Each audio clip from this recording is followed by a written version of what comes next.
You're listening to the Full and Thriving Podcast, a place where courageous women come to break free from food obsession, heal their relationship with their body, and strive to live a life that's present, lighthearted, and meaningful. If you're listening, my wish is that this podcast serves as a catalyst that inspires you to nourish your body, nurture your mind, and energize your spirit.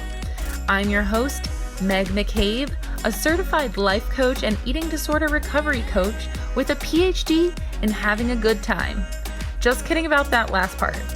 Anyway, thank you so much for listening and enjoy the show. Hi, everyone. Welcome to the next episode of the Full and Thriving Podcast. I am so excited to have you here today. I have a very special guest named Samantha Joy. She is a total joy to me. She is one of my best friends. She's also an identity coach. So, Sam, welcome to the show. Thank you, Meg. I love any time I get to spend around you. You're amazing. Oh, thank you. It is so special. I think our friendship has evolved, and I know that you don't work specifically in the eating disorder recovery space, but whenever we hang out, I just get so inspired by the knowledge and wisdom that you share with me and everything you do related to identity work. I thought it would be really helpful to bring you on the show because there are so many people who I work with where their eating disorder totally dominates their life to the point where it turns into their identity. And so a lot of what I do with my clients, once their healthy self gets a little bit stronger, is start focusing on, okay, who are you without your eating disorder? What might your life look like beyond this stressful time in your life? So you just seem like a very relevant person to have on the show right now. Yes, I'm excited to talk about this, and we'll probably at some point talk about my experience in that world a bit and how I struggled with my own identity as well. So I can definitely relate to that. Good. Yes, I know you can definitely share your story. It's really incredible and inspiring. So we'll be getting to that. But before we dive into all of that, I wanted to tell the audience how we met because I feel like It's very serendipitous and amazing. So how about you tell your little rendition and I'll add to it? Okay. I do kind of want to preface this by Meg and I are on video and I'm looking at my old bathroom. Yeah, I was going to say that too. So great. Keeping it real. So we'll keep it short, I guess, but I was living in an apartment and I had found a new apartment and was going to sublet my current apartment. So I put an ad up on Facebook Marketplace. I had a ton of responses. But for some reason, one particular response stood out to me. And the woman who was messaging me said, I'm going to be in that area, I think like tomorrow night. And can we set up a time for me to come see it? And I said, yeah, great, let's do it. I just felt for some I think I had like 50 messages. And for some reason, I felt drawn to that message. And so I respond and say, yes, let's do that. We set it up. And all of a sudden, I get a message back in all capital letters from this random woman that says, oh my God, are you from, I won't list our hometown, but she says a hometown. And I'm like, oh my God, yeah, I am from that hometown. That's where I'm from. You know, that's where I grew up. And turns out we grew up in the same place, like the exact same place, went to the same high school, have some people in common. And so it was Meg, spoiler. And she came over and it was like a movie. It was like we totally clicked. I don't know if any of you listening have soulmates as friends, but the friend form of a soulmate, but Meg is certainly that for me.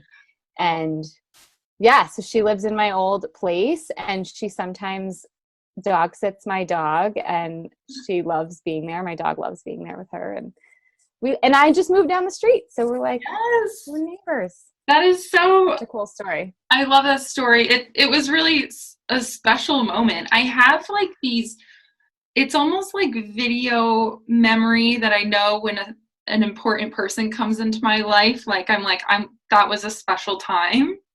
And so it was really magical because I fell in love with this apartment. I was like obsessed. I think I probably wrote like a message that was really emotional or feel it, because I really like, or there was a lot of energy charge behind it.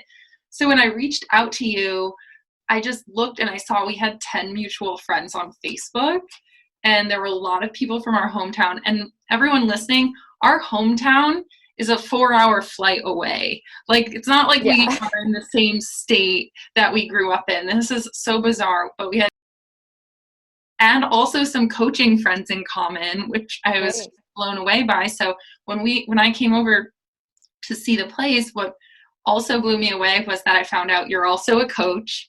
You also are a writer. You have a published book. Like, you sat me down and showed me the book you wrote. I met your dog, and like, I love your dog. And so, yeah, anyway, everything came to me. We don't have to spend a ton of time talking about it, but this is just definitely one of those people who are on your kind of like life journey, karmic journey, where you encounter someone who you're just connected with. Absolutely. And I will add again that I have some piece of my past where I did struggle with disordered eating, and it was something that I didn't, without getting too into it, it's something I didn't really address and kind of mold over because I don't know, for whatever reason, I haven't dug back into it. And you really helped me to rediscover that piece of myself and the why behind certain behaviors, and kind of piecing back that part of my identity together of like who I am today. So it's mutual, very mutual. Oh, I love that. So let's just go for it then. So tell me a little bit about your background and how you became an identity coach or a coach in general, and also what an identity coach is. So it's kind of a loaded. Yes. Yeah, we'll start with that question, an identity coach. So I guess we'll start with the story because it does actually explain how I stumbled upon it. It probably is more helpful to go that way. So I grew up with a mother. So my parents divorced when I was younger. A lot of drama in the family dynamic, and didn't really ever learn what a healthy relationship was. Didn't really have a lot of encouragement in the way that would have helped, benefit me growing up and building that confidence in myself. So I think when we're younger, we start to observe and we start to see what's around us, and then we start to almost piece our own identity together based on, the examples in front of us sometimes. And then there's a point in adulthood where we're like, wait a second, let me question this a bit. Who am I without borrowing my family's beliefs or my parents' beliefs or their way of life or the way they see the world or whatever it is, fill in the blank. But one thing that I found to be really helpful that serves me today was I have a mother who, she went through a lot through the separation from my father, and she found personal development. And so she always had, self-help books around and stuff. And when I was in middle school, I started to get really curious, and I would like read her books and read Tony Robbins and Louise Hay and Eckhart Tolle and like all these really famous authors. And yeah, I'll just give you the abridged version, but The Secret, the movie came out. I had never read the book, but I saw the movie. And so like it all kind of piggybacked on each other. This idea of, we can create our life. Like our thoughts and the way that we identify with ourselves can really create the world around us and what we want to have around us. Right. And so it was kind of a snowball. I was working with a coach. I was on a session with him, and he was asking me all these really deep questions. And one of the questions that always stands out to me, that as a coach now, that I always ask people, my clients, my students, always ask them, if you're really confused about who you are and like where you're at in life, you're just like getting up every day and you're like, what is this all for? What am I doing? I feel connected to really nothing. The question he asked me was, well, when were you last feeling the most you? And he expanded on that saying, when was the last time you felt like the most in flow, the most just creative and like fully expressed and the most you, and I think we can all say that we can really identify with moments, a lot of us, moments that it's like we can identify with the opposite of like, well, I can remember not feeling like myself. I don't know what myself is, but I don't exactly feel like me. Something doesn't feel right. And so in that moment, he's asking me this question on this call, and I'm like, I had been really diving into minimalism and like learning about how to purge. And then the purging was like overflowing into other areas of my life. And it all kind of came together on that call. And I was like, you know what? I've moved a lot. I've lived in like 6 or 7 cities in over a decade. I was moving for jobs. I was moving for relationships. And I noticed a pattern, on this call. I noticed, as we were talking through it, I noticed a pattern in myself that every time things felt overwhelming, because of my own doing, by the way, my own behavioral patterns and things and the way I identified with myself at the time based on what I'd been through, I would purge a bunch of stuff, but I'd also end relationships, or, I'm moving away. So location wise, I'm moving away from friends. When we move, we tend to purge all areas, right? We're leaving jobs, we're leaving routines behind, and habits and places and all that stuff. And I realized every single time that I would move, I would feel this like newness and this like feeling of I can do anything. I feel light. I feel free to just create my life. And then what would happen was I'd move. I'd get into another job, another relationship, another home that I'd fill with more stuff. And it would just repeat over and over and over. So it occurred to me that no matter where I moved, I was in a pattern of creating a space. And through a lot of work, I discovered this, creating a space that reflected an identity that no longer served me. Now, we all have heard of the story we create. Like, what's our story? Our story is based on how we grew up and the beliefs and all the stuff that's piled onto us that in adulthood we get to now become present to and question, does this story serve me anymore? And the bigger question is, if the answer is no, which it pretty much always is, why did I create it in the first place? And what have I created around me that reinforces that story?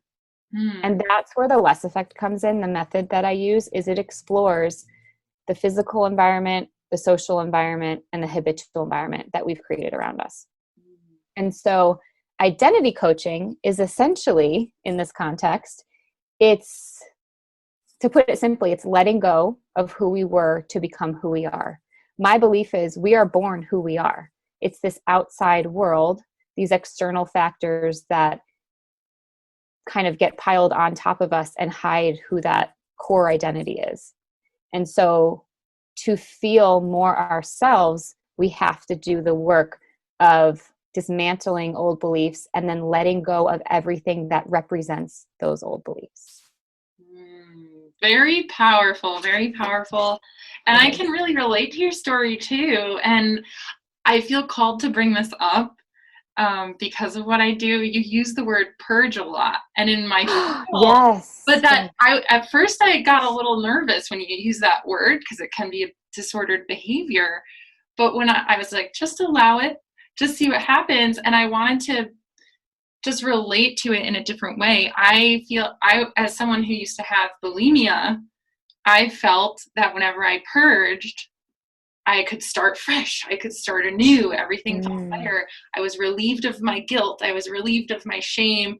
And I noticed, and it's interesting that you brought this up about your life, that I was falling into a pattern of, I call it life bulimia, where you are getting rid of one life and starting fresh, and you just purge that whole life. And that's why I've moved from city to city to city, which is funny because we met in a random city because we've both lived in a bunch of cities. Yep. And so I've always felt like that same exact life experience where you're starting afresh, starting anew. And one thing I've learned, and I don't know what your opinion is, but when I would keep creating this new life for myself over and over again, sometimes I felt like I couldn't find my identity in that process. And yeah, I found like I couldn't find my identity. And what really helped me start to figure out my identity is actually letting some things stick. And that's how I recovered from my eating disorder. Is I stopped purging. I let whatever I chose settle. With Denver, I've let this place settle in. And even when I feel tempted to flee because things are really hard, I'm like, keep it down, keep the life you've picked, and let your identity grow from there. I don't know if that's what you teach or something, but I don't know. What do you feel like when I bring that up? That is so profound, because the language that this is why Meg is so amazing, everyone. She has this amazing awareness around, life experience in general. And this is why I love having these conversations with you. I don't use that language, that purge language, in the present tense of the work we're doing ever. It was in the need to, like, exactly like you said, like, okay, I'm going to get out of the city. I'm going to go to a new city. I'm going to start fresh. And essentially I'm escaping who I am. Right. And so you talking about settling in is beautiful, because the key component of this type of work and this uncovering, because it's not a purge, because a purge is like quick, fast, get rid of it, escape it. Mm-hmm. Right. And you're exactly right about that. And what that lacks in the context of this, the releasing the old beliefs and uncovering ourselves, is the intention behind it. So sitting with something, feeling it, facing it, you can't release a belief. You can't even release something in your home that means that much, that you're so attached to, without being able to sit with it and feel the feeling that it gives you, feel the feeling of why you've hung on to it. There's a process. So when we go through the modules and we go through even just the physical environment, letting go of material things, it's a sacred process. It is not a purge. And yeah, I love that you pointed that out, because there are two very different intentions, I should say. And one basically lacks a lot of intention, if I'm being honest, right? Wow, and the other is full of intention. It's full of the settling in, the sitting in it, the feeling it.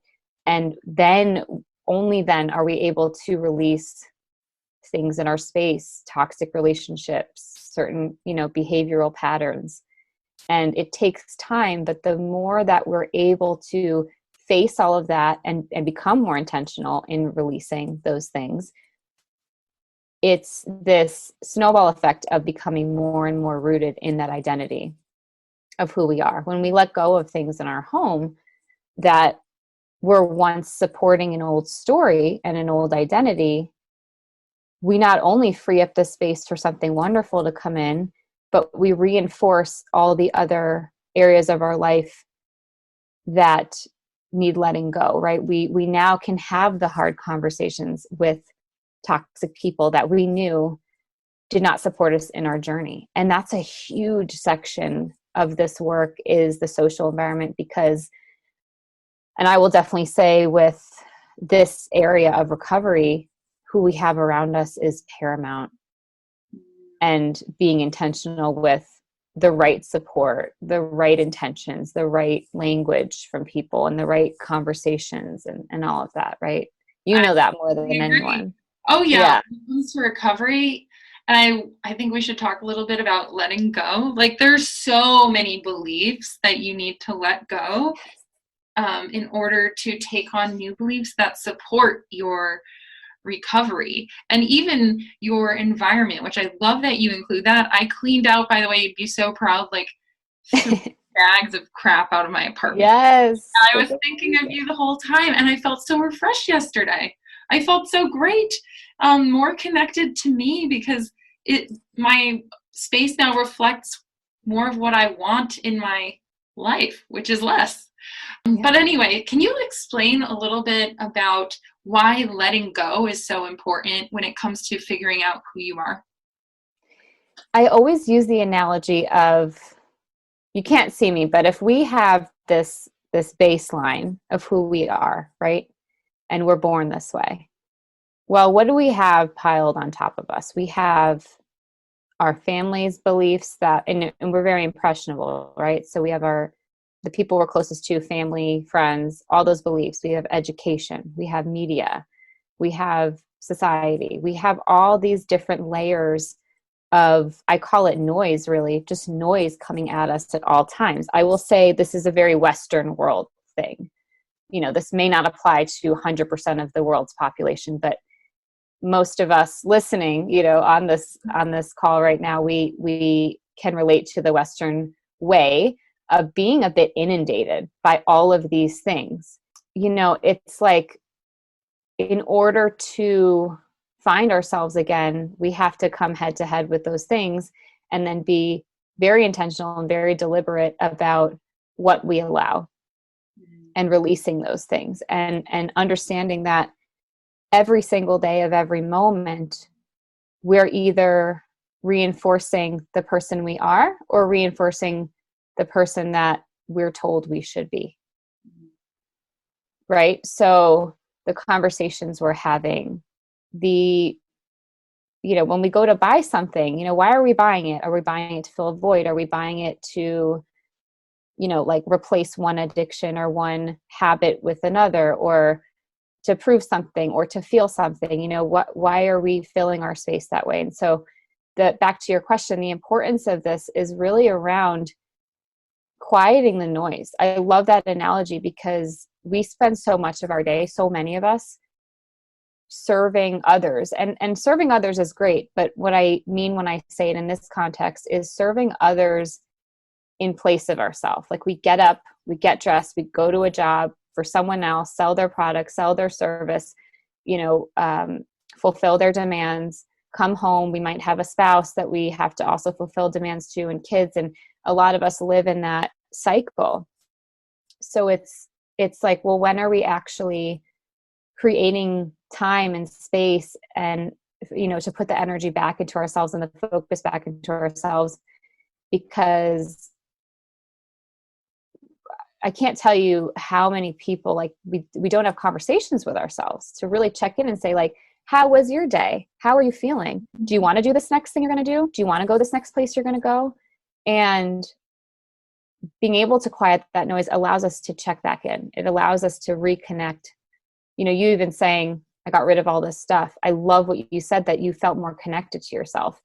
Okay, on a daily basis, how often are we doing things to connect to ourselves? It's, and the work of letting go. I don't even want to call it work because it's such a beautiful process, but the act of letting go and releasing those things just creates space for us to sit with and explore and start to be intentional and say, what do I want in that space? Because minimalism, I do identify with it, and it's the catalyst of the work that I do, because it brought me so much joy, because it brought me space, that brought me presence and peace and more knowing of myself. And minimalism isn't about having less necessarily, or having, as little as possible. It's about removing everything that doesn't represent our true identity and being intentional. That is the goal, is that you have things in your house. That's wonderful. Is it something you love? Is it something that reflects who you are? Mm-hmm. People too, right? So important. Mm-hmm. And then what are we doing every day in our routines and our habits? How are we creating our life instead of reacting to it? So let's think about a person. So for instance, someone who is really struggling right now, someone with an eating disorder, maybe they just went through a breakup. Maybe this is just one of those situations where you've been knocked off your feet. How do you go about discovering who you are? Like, are there any steps you recommend to rebuilding yourself and figuring out that identity piece? I know we've talked about letting go, but how do you know what's there once everything's been let go? So the very first module of my program isn't about, let's dive in there. Let's start throwing stuff out. That's not what it's about. It's about starting to bring those limiting beliefs into consciousness. Step one is really sitting with something and saying, am I reacting to what just happened? Or am I sitting with it and feeling it and trying to figure, like, would I choose this? If we have a breakup, that's a great example, is if we put our ego, because there's a big piece of ego in that, right? So part of finding ourselves again and uncovering ourselves is releasing ego. So there's a lot of letting go happening here. And so if we're going to say, again, a breakup, it's putting the ego aside and the hurt aside and all of that that's wrapped up in that ego piece, and asking ourselves, well, is this better? Would I have chosen this person? Is this what I wanted? And starting to, there's always the story and then the truth. And so what is the truth in this? Is the truth that I would want this? Is the truth that this is better for me? There's truth in that it hurts, but, would we choose this? And so there's a lot that goes into that, and you can really insert mostly any scenario in that. Mm-hmm. And then I can do like a quick exercise that I do with people that it really helps to scratch the surface. It's very quick, but it helps. It's something I do constantly when I'm feeling up against something like, all right, you know what? I've been really intentional up until now because this is a journey. This isn't like I just, release everything and then I'm healed and then everything's great. No, we live in the Western world. There's going to be noise. There's going to be stuff thrown at us that we need to deflect, or whatever we need to be intentional with, right? So something that I do, and I do with all my clients, all my students, is a more or less list.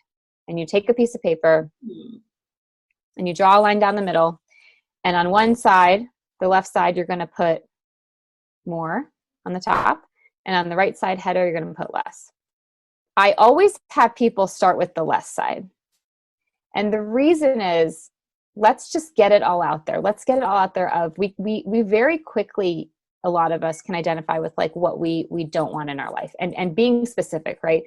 I want less drama. I want less of this job. I want less of this person around me. Whatever it is, all those things in the less column. And then next to each point, you could just total brain dump, like take as long as you need. There's no time limit. Next to each point on the list, putting down, what is it going to take to make that happen? What is it going to take to remove that from our life? And then we move to the more side. And again, just go nuts here. Like more travel, more love, more control, over, I don't want to use the wrong words, but control over, or enjoyment in food, right? More enjoyment in the process of nurturing myself and feeding myself and whatever those things are on the more side. And again, each point, what is it going to take to get there? And the reason we start with the less side is it opens our minds to the possibility of space to create more. And the other thing that I found that happens very often, and happens with myself as well, especially the first time with people when they do this, is sometimes on the more side, they've listed something they've had in their life, they've experienced. It gets you thinking, well, what happened? At what point did this stop becoming a piece of my life? At what point did I start living for others and what I thought I was supposed to be and who I thought I was supposed to be, right? Mm-hmm. And then at the bottom, I have people write 3 action steps that they can take. Maybe you're pulling it from the left side or the more side, but 3 action steps, easy action steps that you can take to get closer to that true identity and that life that you want to create that reflects that true identity. I am a big fan of exercises, so I'm so happy for that. As a coach, I'm like, yay, they got to take away like assignments, something they can do. I think that's super powerful. And one thing that I want to reinforce and kind of echo what you said is that every decision you make in your life is either taking you towards the person you want to become or reinforcing the person you don't want to be. I think that can be really clued in. I don't know if that's the right word, but basically you can tune into that when it comes to making decisions about recovery every day, even just deciding what you're going to eat. Is this reinforcing my recovery, or is this taking away from my recovery? Is this making me fall back into old patterns? And so I hope having that mindset will help people kind of continue to make those choices that align them with who they want to become, which is that person who is, enjoying food and feeling free and joyful, and food isn't a huge focus in their life anymore. Right. And one thing I'll echo is when we do release, we open the space for the more. And the Mhm. more is good because it's more of the good things. It's more of the things that align with us. And if I could share just a little bit about my struggle Yes, definitely with go there. eating. Yeah. So I would say 2013, I moved to San Francisco from, where did I move from? Oh, New York. I've moved a lot. And I found bodybuilding. So you can see where the story is going. But essentially I struggled with binge eating. What I had noticed when I left that world, which was a very healthy decision for me personally, was that I was, surprise, surprise, really putting my validation in like my worth in the hands of others. And so this choice, I should say, of following this path, it really fulfilled that piece that I needed at the time because I was not strongly rooted in that identity. Because if I was, I would not have needed that external validation. So I went on a journey of, why did I do this? Why did I feel the need to follow this? What was my reasoning behind it? Being loving with myself through the process. And I eventually became a mom. And the work that I started to do, because I was doing identity coaching prior to my son being born, he's 2, it kind of set me up for motherhood because motherhood in itself is an identity shift.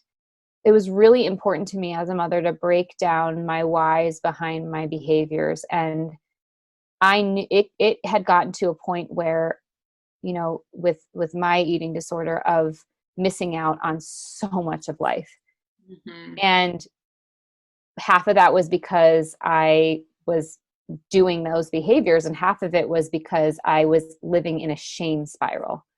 And so I was able to, I was with seeing a therapist and trying to figure out what my reasoning behind it was. And when I found minimalism and I found something that could bring me closer to myself and closer to my joy and the things that lit me up, I noticed that my desire to binge lessened because my validation didn't need to come from, I'm still human and I still went through a process, and there were moments, you take 2 steps forward, 1 step back.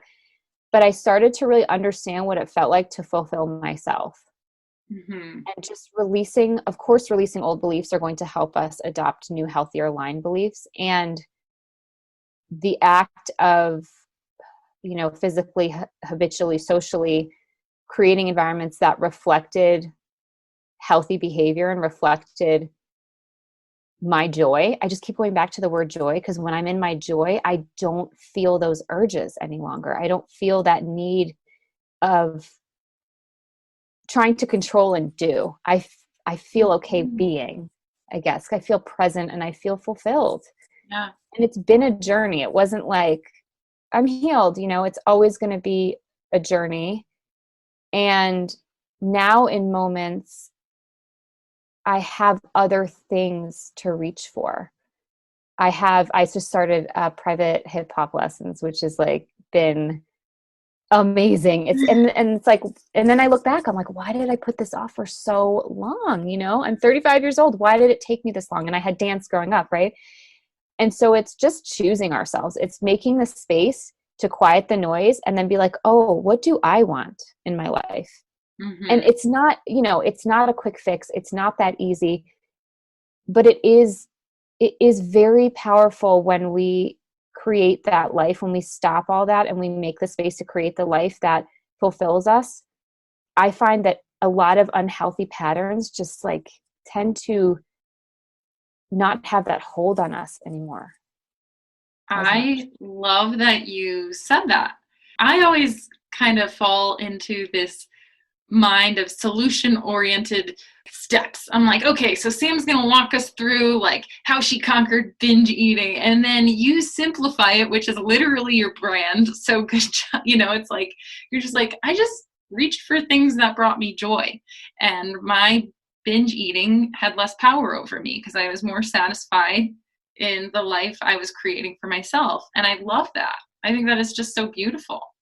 For me, it was like, I cannot speak for everyone, but for me, it when I would reach for the food and I would go into the spiral of that, it was, I grew up in a household where I didn't have control. I was terrified, and there was just, without going into it, there was just a lot of unhealthy stuff going on. As an adult, I was able to make the connection of like, this is my way to control things, because when I wasn't binging, I was spending hours in the gym, and I knew that wasn't me, and I knew that wasn't healthy, and I knew it was because I wasn't I was in accounting. Let's put it that way. I was fulfilling what I thought I should have done. Okay. I was in accounting for over a decade. And I then, did not know that about you. did you not? Because it's like not a part of me. I just, I don't talk about it. Yeah. Yeah, I did audit, I did tax, and I was the good girl, and I showed up on time, and I stayed late, and I did everything I was supposed to be told, and I did it well, and I got promotions and raises and thrived, and I was dying inside. That's when I moved to California. I got a one-way ticket. I'd never been to San Francisco. And I said, I had been through a lot of hypnotherapy, which was really helpful for me. And it helped me cut cords in a lot of my beliefs. And that's another thing that really influenced the act of letting go, because I got to say to myself, wait, that I don't need that anymore. I'm not in that household where I grew up anymore. I'm not in the world of accounting, in the corporate boys club, world of where I have to be this, obedient woman or whatever. There's a whole nother layer to that in the corporate world, as you're aware. I got to let go of the things that I had reinforced for so long with what I created around me. And yes, I got up and moved, but that's when I started to really understand I can follow a different career path. I can do the things that I love. And so it's been a journey, of course. Today, I understand if I feel the need to control with food, that has nothing to do with, well, I shouldn't say that. It's not the food for me. There's something that I'm not answering to in my life. There's something I'm covering up. Maybe it's something I agreed to that I didn't want to. And then I make a lot of time to sit with myself and be with myself, to make sure that when I agree to something, or I bring something into my home or someone into my space, that it is aligned. Because when I don't, and I'm human, and I have moments to this day when I don't, other things go off the rails, and I know it immediately. And that's when my old behavior patterns come up, or peek their head out and say, hey, remember me? Like, yeah, I do. I thought we made friends and I told you to have a nice life, right? So it's an ongoing process, but it's being intentional. It's that intention piece of loving ourselves and respecting ourselves and wanting more for ourselves, to say, you're not welcome here, whether it's a thing or a person or an old behavior. Yeah, that is one of the keys to recovery, is like when you are finally recovered and you feel tempted to engage in an old behavior, you can just kind of acknowledge it and not act on it. And so it sounds like you've been able to figure out that if you feel tempted to control your life with food, perhaps there's something in your life that's misaligned. There is a lot of power, and I know you know this, Meg. There is so much power in pulling out all the junk in our subconscious and bringing it into a conscious place, because we might always have moments here and there where we want to reach for the food or whatever behavior that is. We may always have those moments, but the difference is we're conscious to maybe our why behind it and what tools we have to realign ourselves, I'll say, because I really think it comes back to our identity of, you had mentioned, are these the behaviors that are going to get us closer to who we want to become? But what I really believe, it's getting closer to who we have always been before because I think this is a lot of behavioral stuff of, trying to be someone or please someone else or control something. And it's all this external stuff. And so really remembering, who we are inside. And that's why I love the more less exercise, because it reminds us of things that it shows us how we can get less of something to make more of something, and how we get that more whether it's, dance or painting or just being creativity, I found was a huge tool in recovery. Huge. Because it allowed me to express and like not keep things stagnant inside me and like reconnect with myself. And it was so fulfilling to me, whether it was through dance or through playing guitar or something expressive, that it just was, the urges were so few and far between. Even now, it's like, Meg, I cannot remember the last time I had a craving and an urge to do that. I can't remember. That's amazing, because it sounds like you've really moved beyond it, which is a wonderful place to be in. Yeah, it really is. I love that you're there. Yeah. And it'll creep back up, and then I have my tools, and I'm rooted in a life and an environment because I've done the work. I mean, again, stuff will always come up, but when we can start to put ourselves first and integrate the things that we love, it is life-changing. It truly is. Mm-hmm. So how do you suggest someone start connecting with joy? I have a coaching community called the Joy Lab, I think and joy is such an important piece of my life, and it's such an important piece of the work that I do with others. I want everyone to know that joy is not this thing that we put on a shelf. It's not something that we withhold. We do this in the Western world, right? We're very conditional with our joy, right? We'll go on vacation and feel joy on this date, but until then, we're gonna, it's like, I want to spread the message that joy is within us at all times. It's accessible to us whenever we want it. It's just making the decision that we're worthy of it.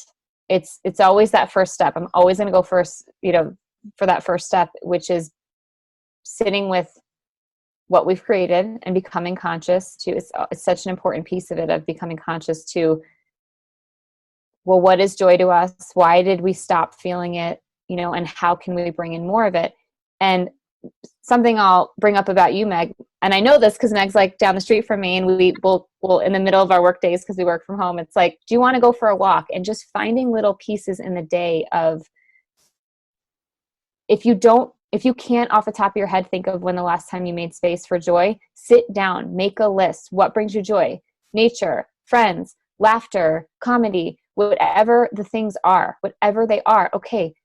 It's kind of like starting a meditation practice. Start with like 10 minutes a day and tap into your joy, because then what happens after a certain period of time, it becomes a habit and it becomes a part of your life.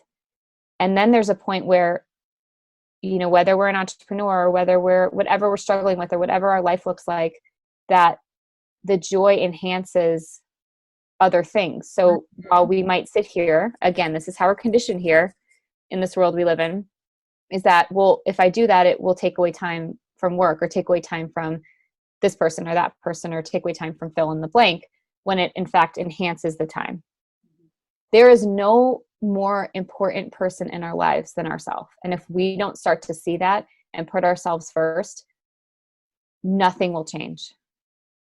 And I realize that, especially through, struggling with binge eating and all of that, I was living for others. That was my biggest issue. And then taking it out in this behavior. So for me, it's like, how do we recondition our mind to understand that joy is at our fingertips if we want it? And it doesn't have to be this like crazy grand thing. It could be taking a walk, or, whatever small thing that it could be, eating a cupcake. It could be like any little thing. And then we're present in it. That's the biggest piece, is when we go do that thing, let's be there. Let's not be on our phone. Let's not worry about our email. Let's not rush ourselves. Let's be there with it. Mm-hmm.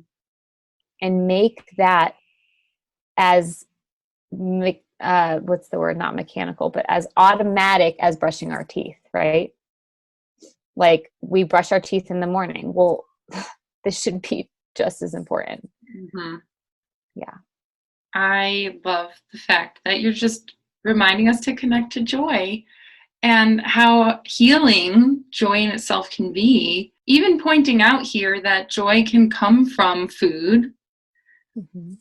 It can be a form of self-punishment sometimes, but it also can be a form of total joy and an experience that connects you to people, connects you to cultures. And it is very interesting how it can be both. But on the bigger picture, I think it's so valuable to remember that joy connects you to who you are Yes, as a person. 100%. Yeah. It's Oh, so vital, so vital, like the air we breathe. it That's why we're really, here. yes. Oh my gosh. So what are you doing today to bring joy into your life? I'm just It's curious. funny you say that, because if I could answer your question of like how can people bring more joy in their life in a shorter, like if you have a Yeah. whiteboard or something, just like put what did you do for joy today and fill in the blank. And so it's funny you asked me that, because I have dance tonight. Yeah. I So can't I'm wait going to to be see doing your that. videos. I love when you I know. do I cool. know. And I feel like when we're in our joy, we end up just emulating and like vibrating this crazy energy of joy. And then it spreads. And then what happens is, it's funny because the social environment piece of this program that I have is, yes, part of it is the really daunting work of having the conversations and disconnecting and disengaging. I have like 4D steps, and it's you love steps, so you might love that too. But it's like detaching, disengaging, all these things, right? And then what's great after that is we have the space, but when we're like in that joy, it just, it's kind of like how we met. That was not by mistake, and so we tend to just magnetize to other people that really align with who we are and what we're creating. And it's like it becomes easy. I know you know this, you can like relate to this, Mhm. because we talk about this a lot. Serendipitous stuff is just, coming in batches when you start to really align with yourself and make the decision to create stuff that supports, a life that supports your happiness and your joy. It's a snowball effect. It's great. Yeah. So Sam, tell us a little bit about the Less Effect, and then tell us how we can all find you online. So I have the method, and then I have the book. I can Oh tell you. yes, tell us. They're pretty similar. I will tell you the book. So I'm really blessed. I wrote this book a few years ago. It hit #1 bestseller twice, which was incredible. That was my joy, was writing that book and getting this message out there, which basically breaks down, the book is the what and the why. What is the Less Effect, and why can it help bring you closer to you? And it's for all the reasons we discussed, right? And the course is the how. So it's an 8-week program that I actually will be launching in a few weeks online. And then, I also work with one-on-one clients through this as well. And it's really, step one is always laying that foundation of what are my beliefs? What is my story? And then going through exercises, a lot that touch on who we were as children, and how we grew up and where our beliefs changed and why. And going through that entire process and preparing us to then start releasing things. The first module after that is releasing things in our physical environment. And then we always have 2 parts in each module, which is releasing, but then we get to then have the fun part, which is designing, right? So declutter, design, declutter, design. And this applies again in the next one of social environment, of taking inventory, decluttering, whatever that looks like. It's not always breaking off relationships, but disengaging or learning how to not be affected by others' energy. And then we get to do the fun stuff again of designing that social circle and choosing the people we want in our life, because a lot of us don't do that. And then that goes into habitual as well. Inventory of what are our habits, what are our patterns, why are they there, sitting with them, and then starting to disengage with those, and then learning how to take on new habits, creating new routines, and having fun with it. And a lot of that is learning psychology behind it as well, which is really important, because this work is driven by bringing and pulling out the things that have just nestled into our subconscious and becoming conscious of them, so we can experience a shift. And towards the end, there is a module that goes through an action plan of, after going through this work, what is it that you want to create? And it looks different for everyone. And so, yeah, the book really supports it goes into my personal story and how this was born, how it changed my life, how it changed clients that I've worked with, their lives. And the course really brings you through the journey. I hope that everyone listening reads your book and joins your course. I have read the book. It is a wonderful, quick read, which I love. You just get right to it. And Minimalist by design. yes, minimalist by design for sure. So everyone listening, I highly recommend all of Sam's work. She is just such an inspiration to me. She's an inspiration to others. And I hope you really enjoyed this interview. And Sam, thank you so much for being on the show. This was so fun. I'm so happy to be here with you, Meg. And I'll probably see you later at some point. Yeah, I'll see you soon. Usually the case. All right, well, have a great rest of your day, Sam. You too. Bye, everyone.